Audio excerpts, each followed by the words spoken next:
The Midday Show, live on QBS.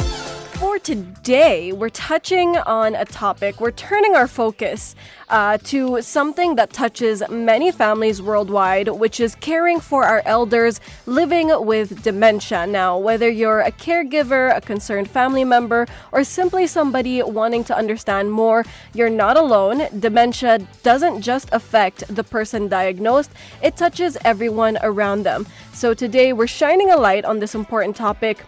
We'll be sharing practical tips, compassionate insights, and expert advice to help you navigate the journey with patience, dignity, and as much love as possible. So here are some clear and impactful, surprising facts for elderly individuals that are living with dementia. And this, It can also hopefully clarify on what it means to care for someone living with dementia.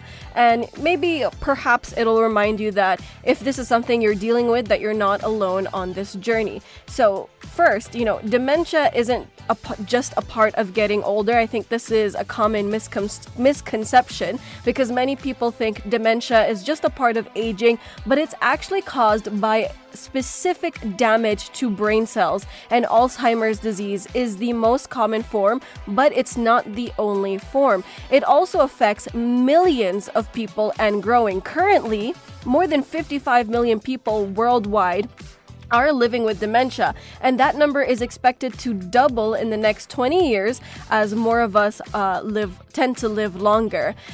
There's also, the caregiving aspect, which can be tough and extremely isolating because taking care of someone with dementia can be incredibly rewarding, but it's also one of the most challenging roles out there. Many caregivers report high levels of stress and exhaustion, physically, mentally, and emotionally.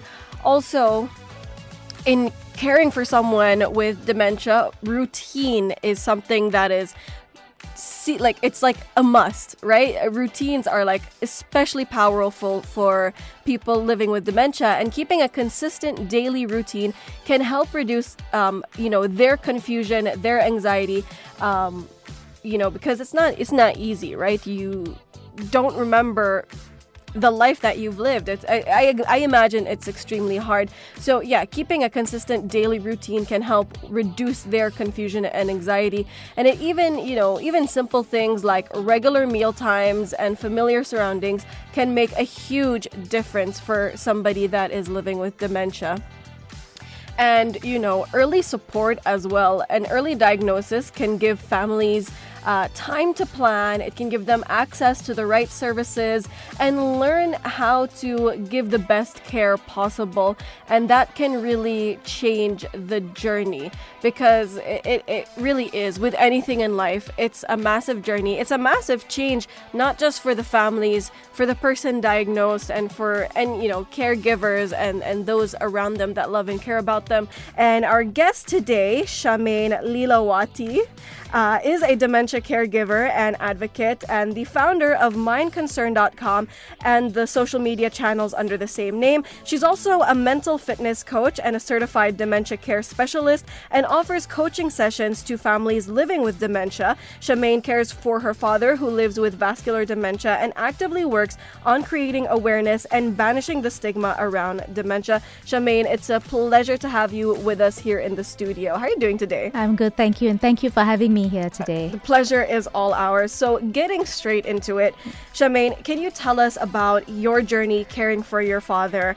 And can you describe the initial, emotional and practical challenges that you faced when he moved in and his dementia became apparent? And, how did that affect your guys' relationship? Yeah, I think initially it's important to say here that initially, although Dad was diagnosed with vascular dementia, there wasn't much change. It wasn't like we came home and everything was different. It wasn't like that. Mm-hmm. So initially, upon diagnosis, we came home and we just carried on living every day, like nothing changed.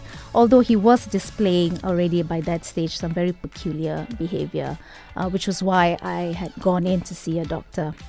Mm-hmm. It was unusual things that he was doing around the house. So initially, to be honest, there wasn't any real impact. But dementia is a progressive disease. So over time, you get to see the changes in the person you love. And that takes a massive emotional toll on you when you're caregiving. And I was his sole caregiver. Of course, I can only imagine. As we were saying off air, I feel like the media doesn't really portray it correctly. I mean, I don't know anyone who has dementia or I don't know a caregiver personally, but I imagine that's not what it's like, right?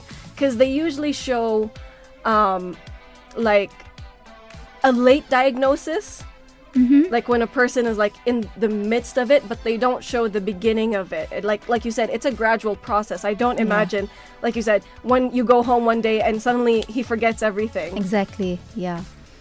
So it is a gradual process, and you won't know it till you walk the journey. What you see in the media, you read about it, you know about it, you see some movies about people with dementia, but you really don't know what happens behind the scenes, and it's not necessarily pretty. It can get quite ugly. There's a lot of emotional turmoil, confusion, resentment, anger, frustration, you name it. I mean, and you can go in a span of a minute, you can go from feeling resentful to remorse, because you just don't understand what's happening to this person that you love. Right. It is sort of... I can imagine how much of a trip it is, how much of a roller coaster ride it is for your emotions, because, like you said, you get frustrated, you get angry, but then you have to stop and remind yourself, this is a disease. Yes, exactly. Right? It's not like, for example, it's not like your father can help his behaviors. It's a disease. Exactly. Right? He's not in full control. That must bring a lot of internal conflict. Absolutely. I can only imagine how bad it is. Yeah. It's been a roller coaster of emotions. And it's been a hard journey, but there's no rationalizing this. Right. I am human. I have all these emotions, and at the same time, this is someone I love more than anything in the world, and I would give up everything for him. And everything I do is really, every decision I make, if I'm going for a holiday or not, if I'm going for the movies tonight, every small thing revolves around what's best for him. It just revolves around that. Right. And how has that impacted your relationship with your father? Yeah, so over the years it has changed. Some background information, I didn't actually grow up with my father. I lived with my mom. But there came a point, I think in 2010, when I said, okay, Daddy, I think it's time for you to come and move in with me so I can keep an eye on you. It was time, that he did that. He moved in with me, gave up driving, gave up a lot of, things that he used to do. Where he used to do it, and he had come to live with me, and over the years, I would say, just to simplify how the relationship has changed, I became more of a mother. So you went from a daughter to a mother. I became more of a mother. It's a simple way of putting it. So I make every decision for him, and it's health. Do we do this operation or not? Do we see this doctor? Which doctors to see? What do we do? So I make all those decisions for him because I'm his best advocate. There's just no one else around to make those decisions for him. So I take care of him as how a parent would take care of their child, essentially. I see. Yeah. Now, how was juggling a high-pressure job and caregiving? What were some of the most overwhelming daily realities that you encountered, and how did these experiences shape your understanding of caregiving? Yeah, so it's a nightmare when you're juggling a job. Putting it nicely. Yeah, when you're juggling a job and having to care for Dad. So in the initial stages, he was fine on his own. I would call back a couple of times a day just to make sure he's taken his medications, has he gone for a walk, and stuff like that. But over time, I had to get someone to, like a part-time caregiver, to come in and look in on him while I was at work. And it was extremely frustrating for me because when you're working in a very intense, fast-paced job, you're rushing in the mornings, you're trying to beat traffic, and then he would be doing something like completely mind-boggling. Like, Right. he'd forget how to switch on the light, or he wouldn't know how to open the door, didn't know where the butter was in the fridge. I mean, simple things like that. And you, in your rush, you would just lose it, and I used to get so frustrated. Although I knew he had dementia, I didn't know what to expect. Right. This wasn't something the doctors told me. When I had gone to get a diagnosis, Yeah, they give you the diagnosis, but not Yeah. a pamphlet on how to handle it. yeah, they don't. They don't tell you what happens. I was just sent home and asked to go through old photographs with him, and that was it. And so I learned, as most caregivers do, a very hard way. You learn in a very difficult way. So the initial time when I was it's due to complete ignorance on what dementia is, how it affects a person, what happens in his brains. I was just ballistic. Every time he'd do something ridiculous or ask me for the 100th time the same question, I would just, lose my mind. Right. So that early experience was very bad for both Dad and me. And that was really before I delved into dementia, learning, getting certifications, learning to become a specialist. And then it sort of changed a lot of things in the way I cared for him. I see. Is it true that knowing more about dementia does not make caregiving easier? Okay, so what I understand from that is based on my personal experience. When I didn't know enough about dementia, it was a nightmare for both me as a caregiver and my father, the person living with dementia. And I can't stress or emphasize how important it is for people to educate themselves about dementia, how it affects the brains, why is your loved one behaving this way.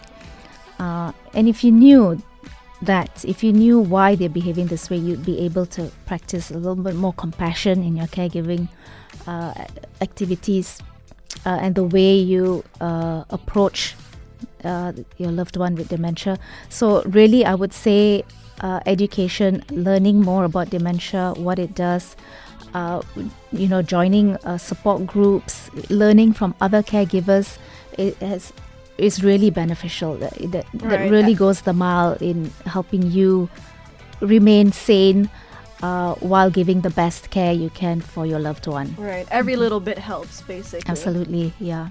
Okay, now what deeper insights did you gain about the disease that influenced your approach to supporting your father? Yeah, so, and I would say that I really got into studying about dementia when, during COVID, as God, in God's perfect timing, I made it back home to Malaysia during that time, which wasn't the intention, but it's just so happened. And I guess we were all very lucky that I was there during that time because the caregivers that I had for Dad were not able to come to the house and care for him. So, and during that time when I was doing this all alone with him, and we were totally isolated, so I couldn't I have a very comprehensive care plan for Dad.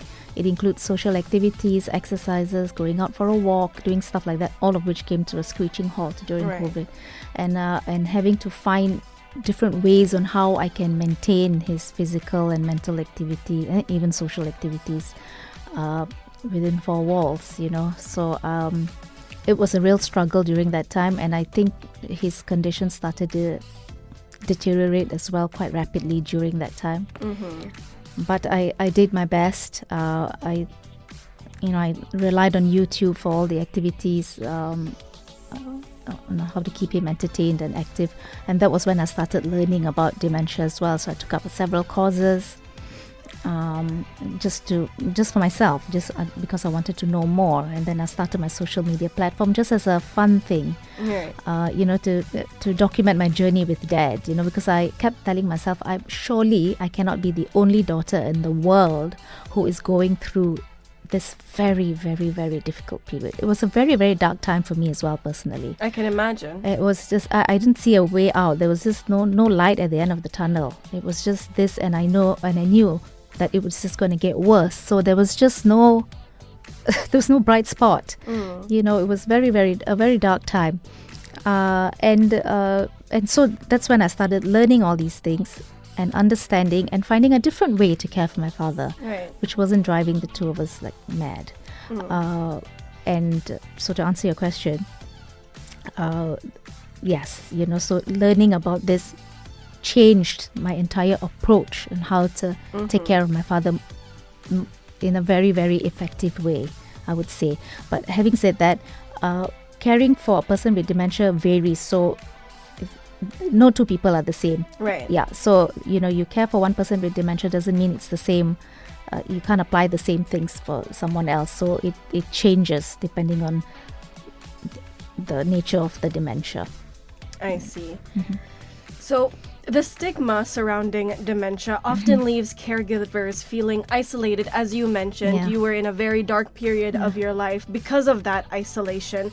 And, from your perspective, what are the most prevalent misconceptions about dementia, and what kind of understanding and support do you wish more people offered caregivers? Yes, it is an extremely, depressingly lonely experience, because unless you're walking the same journey, you won't understand. So I have very close friends who can't understand.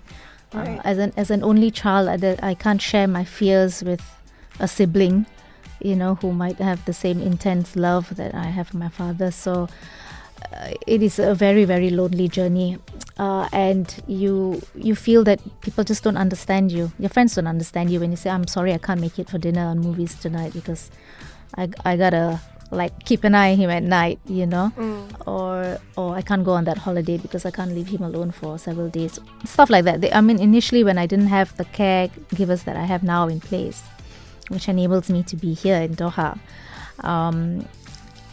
it's a lot of sacrifice. Right. A lot of sacrifices that people might not understand. Or they might say, "Oh, you're such a loser, you're so boring," those kinds of things, but and you feel like people don't understand you, and you sort of isolate yourself as well, because they just, of course, you're not on the same wavelength anymore.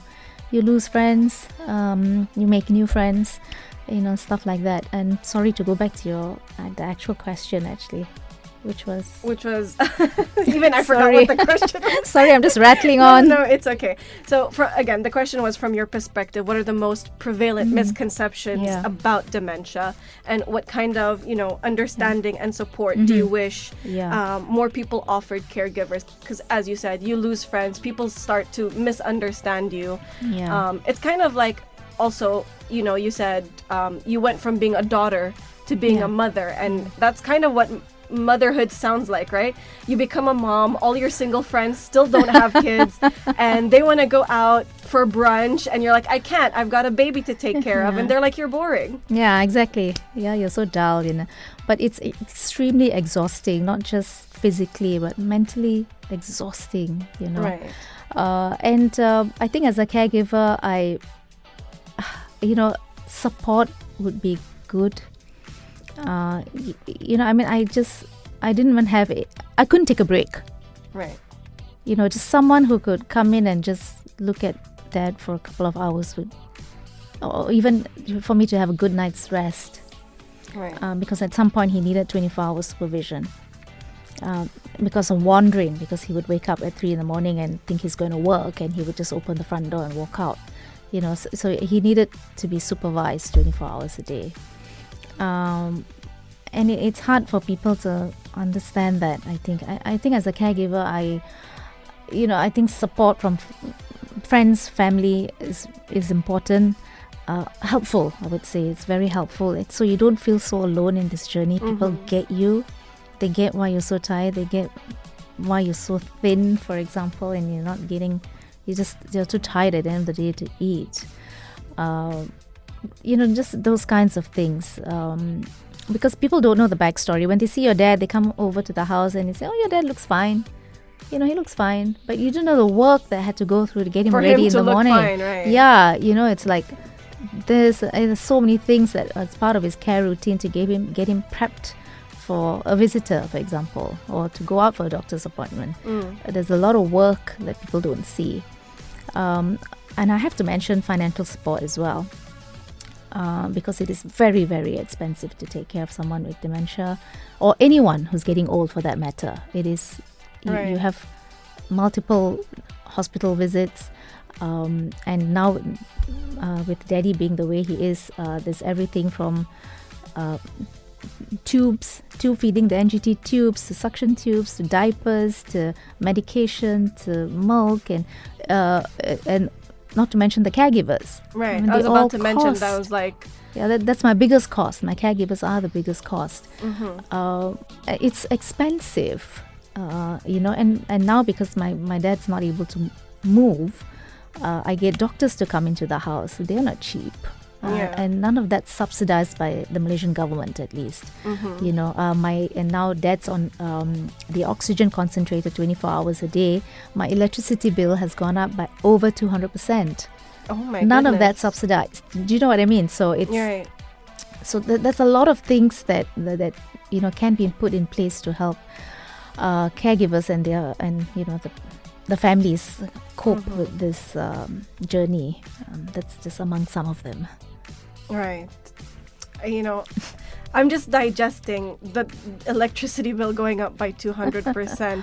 Like I said, I can imagine like how much of a challenge it is, but I also imagine there's some, sense of reward to it, right? Oh, yes, yeah. I can't even tell you what a blessing this is for me, this journey of taking care of my father, as much as it is painful and entails a lot of sacrifice on your end, but it is such a rewarding journey, and I feel so blessed that God has chosen me to take care, or put me in a position to be able to take care of him. When he needs me the most. If I had to do it all over again, I would choose the same option of caring for him. However, I would choose to practice different caregiving methods. What I know now, now, I would have started practicing it 10 years ago. Yeah, that's the only difference I would make. Otherwise, I would... That's just knowledge that comes along the way, right? Yeah. All right. Now, before we take a break, I do want to ask you one more question. So you spent 7 years in Doha navigating your father's care remotely. How did managing caregiving from Qatar impact your experience? And what unique challenges or lessons did you learn from that distance? I think it's magic. I don't know how I do what I do from afar, and it really is divine intervention. I do manage his care remotely. It's everything from getting pharmaceutical items, getting nurses in, doctors in, speech therapists, physiotherapists. I manage all of that from a distance. It is sacrifice. That's how I do it. You sacrifice your time. You wake up an hour earlier. You sleep an hour later. And in between your day, you try to do all you need to do to make sure that things are in order at home. And my care approach is one of I don't wait for things to happen and then try to find a solution. I try to prevent anything that I can potentially see. That's where the magic comes in. I'm going to tell you a little story. I have 2 caregivers at home. They're sitting next to my father and they're holding the phone for me, right? And for me to speak to him. And I take one look at him and I know he's running a fever. And the 2 of them are just right next to him. This has happened multiple times. And I'm saying, Maria, I think sir's having a fever. Could you just check? And lo and behold, he is having a fever. And these 2, they're right next to him. And all I need to do is just either listen to his voice, and I know he's not very cohesive, and I know something's Right. not right. And I mean, if that isn't magic, what is? But as a caregiver, I'd say you are your best spokesperson for the person you care for. Sometimes you know better than what the doctor might suggest. Sometimes if you really know what questions to ask, because you know the person best. So sometimes a doctor might recommend a medication that you know might not be suitable, or you know had an adverse reaction. So you are your best. Whoever the caregiver is really the best person to advocate for their loved one with dementia. Please suggest some activity ideas for people with dementia. Okay. Anything that is mentally stimulating, socially stimulating, and physically stimulating are very good activities to incorporate into a person's daily life. So I'm not a doctor, but I can recommend the things that I do for my father. I have a very, very comprehensive care plan for him, and I devised that care plan based on his likes and dislikes. So he used to take part in marathons. So walking was a very important and enjoyable activity for him. So that's the other thing. It's got to be something that they enjoy doing. So exercises every day was important. He'd go for a walk when he was able to walk. And he used to love doing word searches. The word search puzzle. He used to love doing that. So we had plenty of that going on for him. He'd do the Sudoku as well. He'd read the newspapers. And we had a lot of other exercises, So Love to Move is an exercise from the UK that I discovered during COVID. It really, these are exercises that stimulates your mental capacity. Right. Yeah, it just shows you or challenges you to do some kind of physical activity that gets your brain working as well. You got to think about how you're moving your body. So those activities are also very important. But essentially important is social activities are very, very important for people with dementia. So isolation is really quite bad for people living with dementia. So I used to get Dad involved in a lot of social activities in church, in societies, stuff like that. Friends, so we'd visit friends, getting them out there, around people, just around people to talk. And at one stage I also had to enlist the service of someone who can actually come in, spend an hour with Dad, stuff like that. So talking is important. I'm not talking about TV. I'm talking about human interaction. Someone that can talk back to them. Exactly. And just being in social settings is very important. My grandma on my mom's side lived up to 92. She didn't have dementia. It was just memory loss with old age. But one thing we used to do is take her to a school.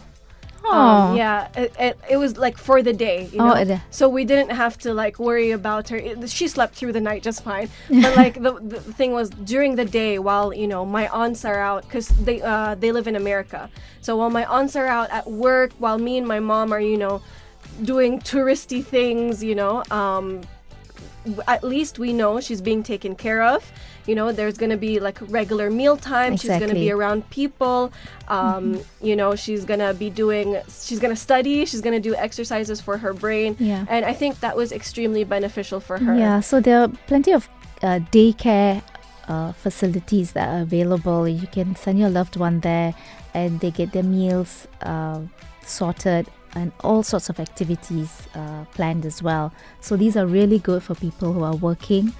Back in the day, there weren't many places in Malaysia that offered these kinds of services for that, but I know Qatar has a few, I think. And it's really, comforting to know that, your loved one is being taken care of and surrounded by people and activities, so they're kept busy. And it's really, really valuable to invest in stuff like that. For sure. I definitely agree with that. Seeing how much of a, positive impact it had on my grandmom, being able to go out and go to school. It used to be so cute. It's it kind of reminds you when you're little and your mom is getting you ready for school. Now we're getting my grandma ready for school. It was very adorable. But it had a very positive impact on her for sure. So yeah, and I'd also like to suggest learning something new, like I mentioned to you earlier, like a new language or a dance, something like that. It builds there's neuroplasticity, so you're gonna train your brain to think differently or to think, and that just sort of helps. So that's a good way to sort of prevent or there's no guarantee you won't get dementia. There's nothing that but at least by doing these things, you're gonna have like a set routine. You're gonna know, like you said, neuroplasticity, retaining words if you're learning a new language or something like that. Every little bit trains helps. Your brain. Just trains your brain to work harder. And again, every little bit helps, right? Doing what you can. And like you said, although there's no guarantee, it's better safe than sorry. And also what's good for your heart is good for your head, right? So you gotta take care of of hypertension, sugar, cholesterol, stuff like that. You've gotta keep those in check now while you're in your maybe 40s or 50s. Right. We tend to take advantage of our good health when we're younger. So it's definitely good to start building a routine of getting regular checkups, walking, exercising, things like that from now. How can family members balance showing independence and giving support to elders living with early stage dementia? Yeah, exactly. So it's really important that your loved one continues to live with dignity and independence. So I suggest that if let them continue doing the things that they enjoy. So if they enjoy gardening or they enjoy cooking, let them continue doing that. However, there is always the danger of them leaving the stove on, for example, right? So with some kind of supervision, let them continue doing what they enjoy doing, because that just sort of empowers them to continue living their life with dignity, allowing them to do as much as possible on their own while still supervising some aspects which you think could potentially lead to danger. So whether it's early onset or not, all these things that we just mentioned are important to put into place, and especially to think of a care plan that incorporates everything that they enjoy doing, so that they can continue doing the things they enjoy for as long as possible. Right. Yeah. How do we prepare our own children to care for us with love and dignity as we age, especially if one day we face conditions like dementia? Yeah. That's a difficult question to answer, isn't it? I think it's a choice. Like, I've consciously made this choice of taking care of my father. As much as it's been harrowing and difficult, and always asking myself, well, what do I do now? What do I do? It always comes down to the fact that, yes, this is a choice that I've made, and I'm going to stick to it for as long as I'm able to take care of him, and I just continue to go on this journey. I can't speak the same for every other family member, right. But what I can say is it is very, very difficult for the child. There is a lot of sacrifice involved. We also have to ask the question, is it fair for me to expect this from my child? Is this what I want them to do? As much as you want to be, of course, around your loved ones when you reach a certain age, we have to think about finances for one. Like, do I have enough for my child, my son or my daughter, to continue taking care of me when I have dementia or when I'm old? So these are questions people need to ask very early on in their life. Don't just wait until the time when you're old, right. And then figure out, who's going to take care of me, or who can I call for help. Right. So I do think I'm a strong advocate for that. Like, really think about your old age now. And really, what are you going to do when you're old? If you have no kids, really, what are you going to do?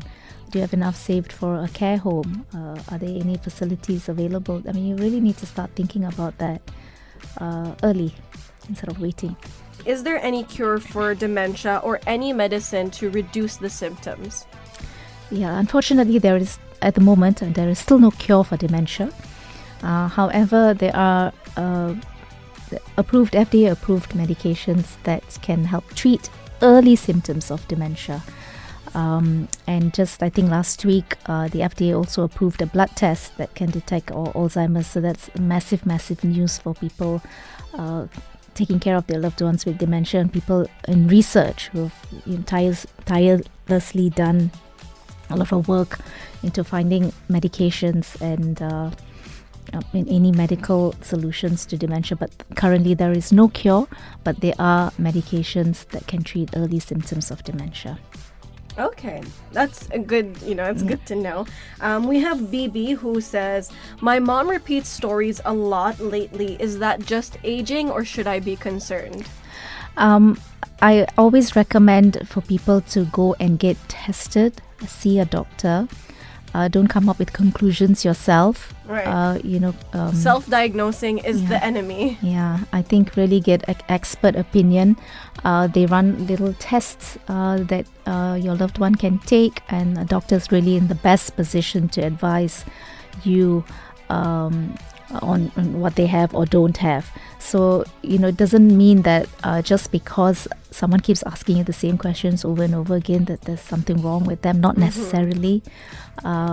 So yeah, I strongly suggest that you see a doctor. Right. First and foremost. Yes, I think, absolutely. Yeah. And the earlier you detect, the better, because then you can put into place all the care plans that can extend the quality of their life.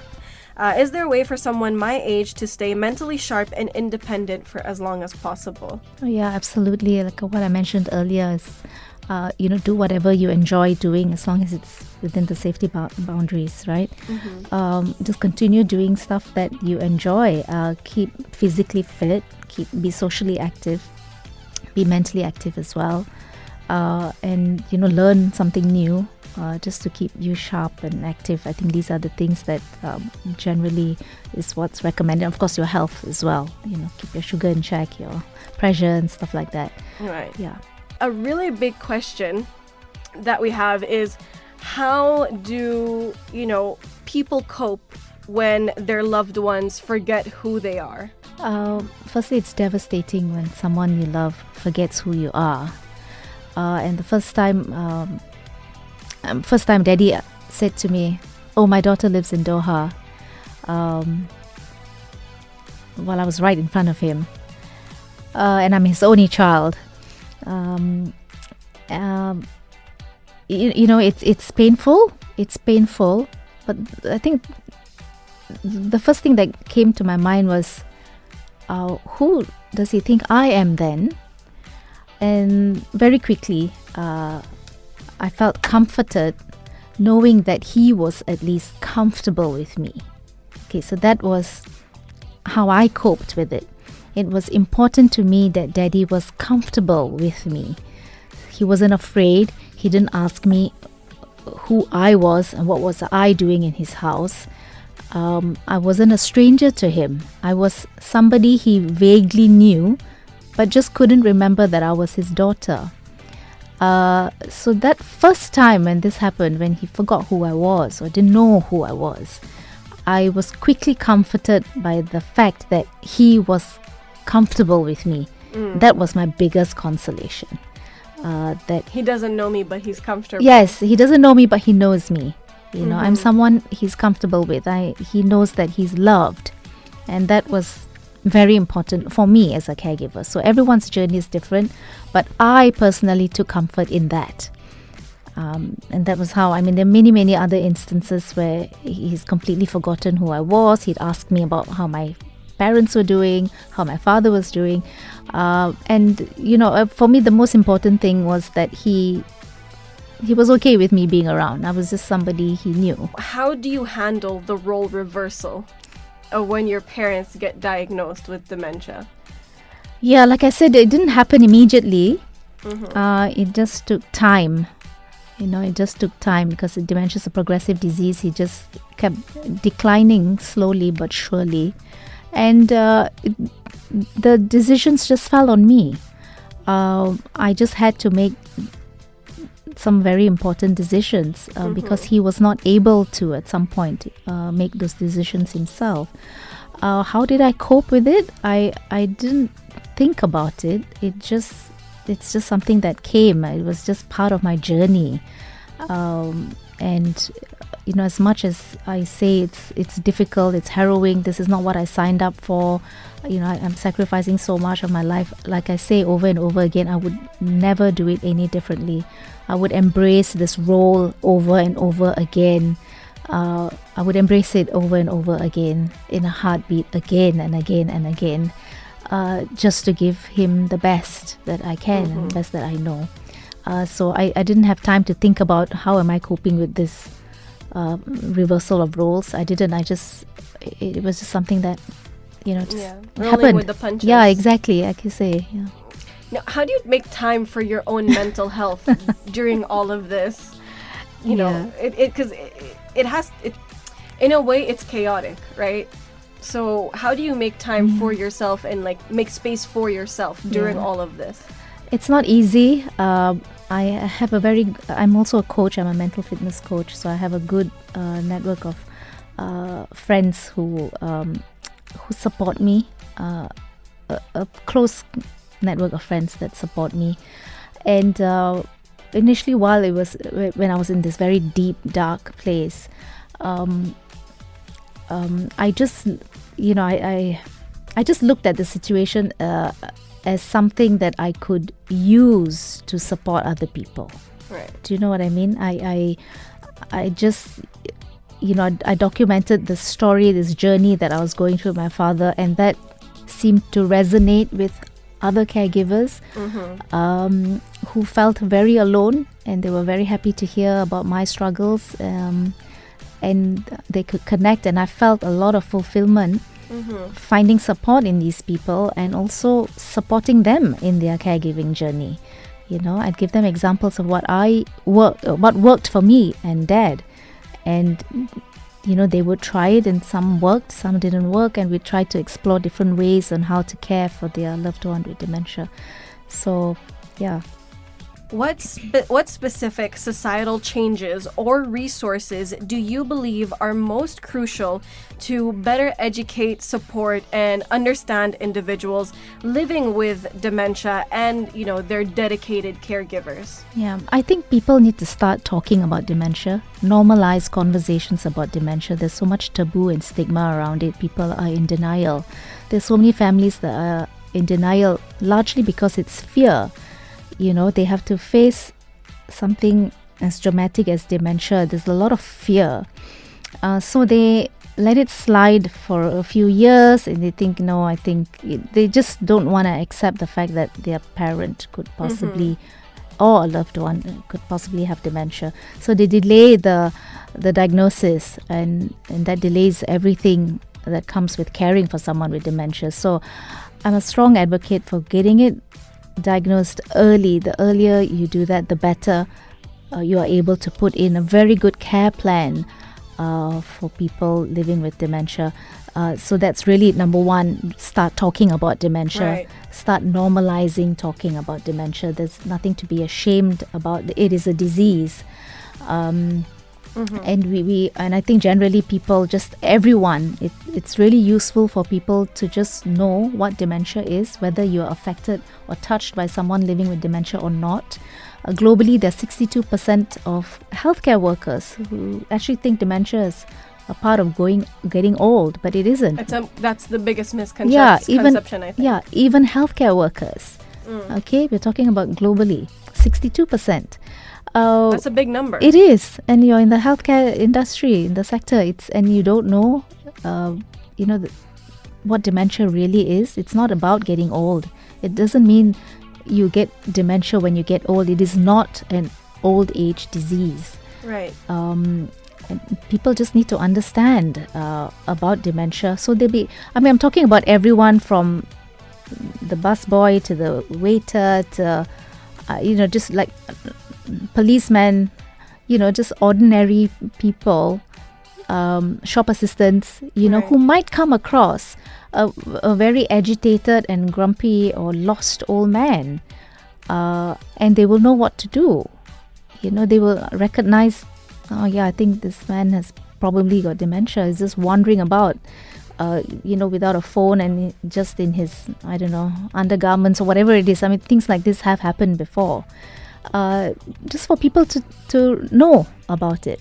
Right. Yeah, and the more you know, you start normalizing talk about dementia, and really as a society, governments need to get involved with their national dementia plans. Qatar's got a fabulous plan in place. There are many countries around the world that need to come up with their plans, and it needs funding, it needs research, it needs support. Right.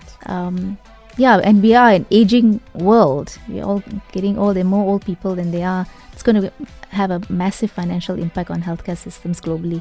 So a lot of things need to change in order to provide services for people, not just people living with dementia. I'm talking about even people who are getting old. There are different needs when you're older. Of course. Yeah, so that's really what I would say.